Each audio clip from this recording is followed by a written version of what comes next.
ಬೆಂಗಳೂರು ಪೊಲೀಸರು ಕೊನೆಗೂ ಒಂದು ಗುಡ್ ನ್ಯೂಸ್ನ ಕೊಟ್ಟಿದ್ದಾರೆ. ಸೊ ಅದೇನಪ್ಪ ಅಂತ ಹೇಳಿದ್ರೆ, ನಮ್ಮ ಕಾರ್ ಅಥವಾ ಬೈಕ್ ಮೇಲೆ ಏನೇ ಕೇಸಸ್ ಇದ್ರೂ ಕೂಡ ಅದನ್ನು ನಾವು ಕ್ಲಿಯರ್ ಮಾಡ್ಕೊಬೋದು. ಅದು ಕೂಡ 50% ಡಿಸ್ಕೌಂಟ್ನ 50% ಫೈನ್ನ ಪೇ ಮಾಡೋದ್ರ ಮುಖಾಂತರ. ಸಪೋಸ್ 500 ರುಪೀಸ್ ಏನಾದ್ರು ಇದೆಯೇ ಅಂತ ಏನಾದ್ರು ಹೇಳಿದ್ರೆ ಅದನ್ನ 250 ರುಪೀಸು ನಾವು ಪೇ ಮಾಡಿ ಅದನ್ನು ಕ್ಲಿಯರ್ ಮಾಡ್ಕೊಬೋದು. ಸೊ ಅದನ್ನು ಪೇ ಮಾಡೋದಕ್ಕೆ ನಾವು ಯಾವುದೇ ರೀತಿಯ ಪೊಲೀಸ್ ಸ್ಟೇಷನ್ಗಾಗಲಿ ಅಥವಾ ಯಾವುದೇ ಪೊಲೀಸ್ನಾಗಲಿ ಕಾಂಟ್ಯಾಕ್ಟ್ ಮಾಡೋ ನೆಸೆಸಿಟಿ ಇರೋದಿಲ್ಲ. ಸಿಂಪಲ್ಲಾಗಿ ನಮ್ಮ ಮೊಬೈಲಿಂದನೇ ನಾವು ಪೇ ಮಾಡ್ಬೋದು. ಅದನ್ನು ಹೇಗೆ ಅಂತ ಅಂದ್ಬಿಟ್ಟು ನಾನು ನಿಮಗೆ ಈ ವಿಡಿಯೋದಲ್ಲಿ ತಿಳಿಸ್ಕೊಡ್ತೀನಿ. ಫಸ್ಟು ನೀವು ನಿಮ್ಮ ಮೊಬೈಲಲ್ಲಿ ಹೋಗಿ ನಮ್ಮ ಬೆಂಗಳೂರು ಪೊಲೀಸ್ ಅವ್ರದ್ದು ಓನ್ ಆ್ಯಪೇ ಆಗಿರೋ BTP SRAM ಅನ್ನೋ ಅಪ್ಲಿಕೇಶನ್ ಇನ್ಸ್ಟಾಲ್ ಮಾಡ್ಕೊಬೇಕು. ಇನ್ಸ್ಟಾಲ್ ಮಾಡಿಕೊಂಡು ಅಲ್ಲಿ ನಿಮ್ಮ ಮೊಬೈಲ್ ನಂಬರ್ನ ಕೊಟ್ಟು ಫಸ್ಟು ರಿಜಿಸ್ಟರ್ ಆಗಬೇಕು. ಸೊ ಇಲ್ಲಿ ನಿಮ್ಗೆ ಕಾಣಿಸ್ತಾ ಇದೆ ರಿಜಿಸ್ಟರ್ ಅಂತಂತ ಅಂದ್ಬಿಟ್ಟು, ಇಲ್ಲಿ ರಿಜಿಸ್ಟರ್ ಆದರೆ ರಿಜಿಸ್ಟರ್ ಅಂತ ಕ್ಲಿಕ್ ಮಾಡಿ ಇಲ್ಲಿ ನಿಮ್ಮ ಹೆಸ್ರು ಹಾಕಿ ಇಲ್ಲಿ ನಿಮ್ಮ ಮೊಬೈಲ್ ನಂಬರ್ ಹಾಕಿ ನೆಕ್ಸ್ಟ್ ಅಂತ ಕ್ಲಿಕ್ ಮಾಡಿದ್ರೆ ನಿಮ್ಮ ಮೊಬೈಲ್ ನಂಬರ್ಗೊಂದು OTP ಬರುತ್ತೆ. OTP ಎಂಟರ್ ಮಾಡಿದ್ರೆ ನೀವು ರಿಜಿಸ್ಟ್ರೇಷನ್ ಆಗ್ತೀರ. ಸೊ ಇಲ್ಲಿ ನೀವು ಬಂದು ಅದೇ ಮೊಬೈಲ್ ನಂಬರ್ನ ಎಂಟರ್ ಮಾಡಿದ ತಕ್ಷಣ ನೀವು ಲಾಗಿನ್ ಮಾಡಬೇಕು. ಸೊ ನಾನು ಇಲ್ಲಿ ಮಾಡ್ತಾ ಇದ್ದೀನಲ್ವ, ಸೊ ಈ ಥರ ಲಾಗಿನ್ ಎಲ್ಲ ಮಾಡಬೇಕು. ಸೊ ಲಾಗಿನ್ ಮಾಡಿದ ತಕ್ಷಣ ನಿಮ್ಮ ಮೊಬೈಲ್ಗೆ ಮತ್ತೆ ಇನ್ನೊಂದು ಸಲ OTP ಬರುತ್ತೆ. ಸೊ ಆ OTPನ ನೀವು ಇಲ್ಲಿ ಹಾಕಬೇಕಾಗುತ್ತೆ, ಮೀನ್ಸ್ ಇನ್ನೊಂದು ಸಲ ಹಾಕಬೇಕಾಗುತ್ತೆ.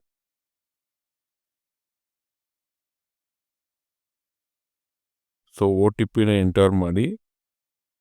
ಸೊ OTPನ ಎಂಟರ್ ಮಾಡಿದ ತಕ್ಷಣ ನಿಮಗೆ ಡೈರೆಕ್ಟ್ ನಿಮಗಿದು ಹೋಮ್ ಸ್ಕ್ರೀನಿಗೆ ಕರ್ಕೊಂಡು ಹೋಗುತ್ತೆ. ಸೊ ಇಲ್ಲಿ ಹೋಮ್ ಸ್ಕ್ರೀನ್ಗೆ ಹೋಗ್ಬಿಟ್ಟು ನಿಮ್ಗೆ ಇಲ್ಲಿ ಕಾಣಿಸ್ತಾ ಇದೆಯಲ್ವಾ, ಸೊ ಈ ಟ್ರಾಫಿಕ್ ಫೈನ್ ಮೇಲೆ ಕ್ಲಿಕ್ ಮಾಡಿ. ಸೊ ಟ್ರಾಫಿಕ್ ಫೈನ್ ಮೇಲೆ ಕ್ಲಿಕ್ ಮಾಡಿ ಇಲ್ಲಿ ನಿಮ್ಮ ಗಾಡಿ ನಂಬರ್ನ ಹಾಕಬೇಕು. ಸೊ ನೀವು ಗಾಡಿ ನಂಬರ್ನ ಹಾಕಿದರೆ ಸೊ ಎಷ್ಟು ನಿಮಗೆ ಫೈನ್ ಇದೆ ಅಂತ ಅಂದ್ಬಿಟ್ಟು ನಿಮ್ಗೆ ಇಲ್ಲಿ ತೋರಿಸಿ. ಇನ್ಕ್ಲೂಡಿಂಗಲ್ಲಿ ನಿಮಗೆ ಬಂದುಬಿಟ್ಟು ಗಾಡಿ ನಂಬರ್ ಹಾಕ್ತಾರೆ, ಗಾಡಿ ನಂಬರ್ ಹಾಕಿ ಕ್ಯಾಪ್ಚಾ ಕೇಳುತ್ತೆ. ಸೊ ಇಲ್ಲಿ ಕ್ಯಾಪ್ಚರ್ ಎಂಟರ್ ಮಾಡಿ ಚೆಕ್ ಚಲನ್ ಅಂತ ಹಾಕಿ. ಚೆಕ್ ಚಲನ್ ಹಾಕಿದ ತಕ್ಷಣ ನಿಮಗೆ ಗಾಡಿ ಮೇಲೆ ಎಷ್ಟು ಕೇಸ್ ಇದೆ, ಕೇಸಸಲ್ಲಿ ವಿತ್ ಫೋಟೋಸ್ ಕೂಡ ನೀವೆಲ್ಲ ಕೂಡ ಇಲ್ಲಿ ನೀವು ಚೆಕ್ ಮಾಡ್ಬೋದು. ಸೊ ಇದರಲ್ಲಿ ಇನ್ನೊಂದು ಮೇನ್ ಅಡ್ವಾಂಟೇಜ್ ಏನು ಅಂತ ಹೇಳಿದ್ರೆ, ಫೋಟೋ ಕೂಡ ಹಾಕಿರ್ತಾರೆ ಏನೇನು ಎತ್ತ ಇಲ್ಲಿ ನಿಮ್ಮದು ಗಾಡಿ ಸಿಗ್ನಲ್ ಜಂಪ್ ಆಗಿದೆಯಾ ಅಥವಾ ಹೆಲ್ಮೆಟ್ ಇಲ್ವಾ ಏನು ಅಂತ ಅಂದ್ಬಿಟ್ಟೆಲ್ಲ ಇರುತ್ತೆ. ಬಟ್ ಇನ್ನೊಂದು ಏನು ಅಂತ ಹೇಳಿದ್ರೆ, ನೀವು ಇಲ್ಲಿ ಡಿಸ್ಪ್ಯೂಟ್ ಕೂಡ ರೇಸ್ ಮಾಡ್ಬೋದು. ಸೊ ನೀವು ಇಲ್ಲಿ ನೋಡ್ಬೋದು, ನೀವು ಇಲ್ಲಿ ಡಿಸ್ಪ್ಯೂಟ್ ಕೂಡ ನೀವು ಇಲ್ಲಿ ಚೆಕ್ ಮಾಡ್ಬೋದು.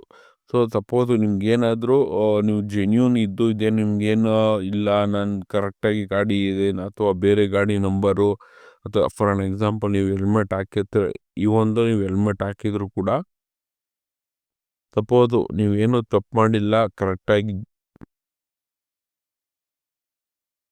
ನೀವು ಇಲ್ಲಿ ಡಿಸ್ಪ್ಯೂಟ್ನ ಕೂಡ ರೈಸ್ ಮಾಡ್ಬೋದು. ಇದ್ರ ಜಸ್ಟ್ ಇದ್ರ ಮೇಲೆ ಡಿಸ್ಪ್ಯೂಟ್ ಅಂತ ಕ್ಲಿಕ್ ಮಾಡಿ ಇದ್ರ ಮೇಲೆ ಏನಿದೆ ಗೊತ್ತಾ ಡಿಸ್ಪ್ಯೂಟು ನೀವು ಟೈಪ್ ಮಾಡಿ ಏನು ಮೈ ನಂಬರ್ ಪ್ಲೇಟ್ ಈ ಥರ ಏನಿದ್ರು ಕೂಡ ನೀವು ಇಲ್ಲಿ ಇದನ್ನು ರೈಸ್ ಮಾಡ್ಬೋದು.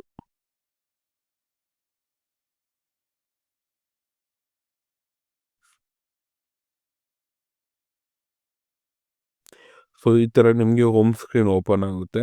ಸೊ ಇಲ್ಲಿ ಹೋಮ್ ಸ್ಕ್ರೀನ್ ಓಪನ್ ಆಗಿದ ತಕ್ಷಣ ನಿಮಗೆ ಇದು ಆಲ್ರೆಡಿ ನಿಮಗೆ 250 ರುಪೀಸ್ ಅಂತ ಏನು ತೋರಿಸಿದೆ ಗೊತ್ತಾ, ಇದು ಆಫ್ಟರ್ ಡಿಸ್ಕೌಂಟ್ ಎಲ್ಲ ಕಳೆದು ನಿಮಗೆ ಈ ಅಮೌಂಟ್ ಇದೆ. ಸಪೋಸು ನೀವೇನಾದರೂ ನಿಮ್ಮ ಏನೋ ಪ್ರಾಬ್ಲಮ್ ಇಲ್ಲ, ನಿಮ್ಗೇನಾದರೂ ಇದ್ರ ಮೇಲೆ ಏನಾದರೂ ಡಿಸ್ಪ್ಯೂಟ್ ಏನಾದ್ರು ಇದೆ ಅಂತ ಹೇಳಿದ್ರೆ ಇದ್ರ ಮೇಲೆ ನೀವು ಬೇಕಾದ್ರೆ ರೈಟ್ ಸೈಡಲ್ಲಿ ನಿಮ್ಗೊಂದು ಅಪ್ಲಿಕೇಶನ್ ಇದು ಬರುತ್ತೆ, ಕ್ಲಿಕ್ ಮಾಡಿಬಿಟ್ಟು ಅದ್ರ ಮೇಲೆ ನೀವು ಏನೇ ಡಿಸ್ಪ್ಯೂಟ್ ಇದ್ದರೂ ಕೂಡ ನೀವು ಅದನ್ನು ರೈಸ್ ಮಾಡ್ಬೋದು. ಫಾರ್ ಆನ್ ಎಕ್ಸಾಂಪಲ್ ನೀವು ಹೆಲ್ಮೆಟ್ ಹಾಕೊಂಡು ಗಾಡಿ ಓಡಿಸ್ತಾ ಇರ್ತೀರ, ಕರೆಕ್ಟಾಗಿ ಇರ್ತೀರ, ಬಟ್ ಸ್ಟಿಲ್ ಅದರ ಮೇಲೆ ಕಂಪ್ಲೇಂಟ್ ಏನಾದ್ರು ಬಂದಿದೆ ಅಂತ ಹೇಳಿದ್ರೆ ಇಲ್ಲಿ ಡಿಸ್ಪ್ಯೂಟ್ ಅನ್ನೋ ಒಂದು ಅಪ್ಲಿಕೇಶನ್ದು ಬಾರ್ ಬರುತ್ತೆ, ಅದ್ರ ಮೇಲೆ ಕ್ಲಿಕ್ ಮಾಡಿಬಿಟ್ಟು ನೀವು ಇಲ್ಲಿ ಬೇಕಾದ್ರೆ ರೈಸ್ ಮಾಡ್ಬೋದು. ಇಲ್ಲಿ ನಿಮಗಿದೆ someone else is using my registration number ಅಂತಿದೆ, ಅಥವಾ my number plate has been entered incorrectly ಅಂತಿದೆ. ಸೊ ಇದ್ರ ಮೇಲೆ ಕ್ಲಿಕ್ ಮಾಡಿ ಡಿಸ್ಪ್ಯೂಟ್ ಮಾಡಿದ್ರೆ ಇದು ಬ್ಯಾಕ್ ಎಂಡ್ಗೆ ಹೋಗುತ್ತೆ. ಬ್ಯಾಕ್ ಎಂಡ್ ಬಂದ್ಬಿಟ್ಟು ನಿಮ್ಗೆ ಇದ್ರ ಮೇಲೆ ಚೆಕ್ ಮಾಡ್ತಾರೆ. ಸೊ ನಿಮ್ಗೇನಾದ್ರು ಈ ರೀಲ್ ಈ ವಿಡಿಯೋ ನಿಮ್ಗೆ ಇಷ್ಟ ಆಗಿದೆ ಅಂತ ಅಂದ್ಕೊತೀನಿ. ಸೊ ಇದೇ ಥರ ಕ್ವಾಲಿಟಿ ಕಂಟೆಂಟ್ಗೋಸ್ಕರ ಇದನ್ನು ಲೈಕ್ ಮಾಡಿ.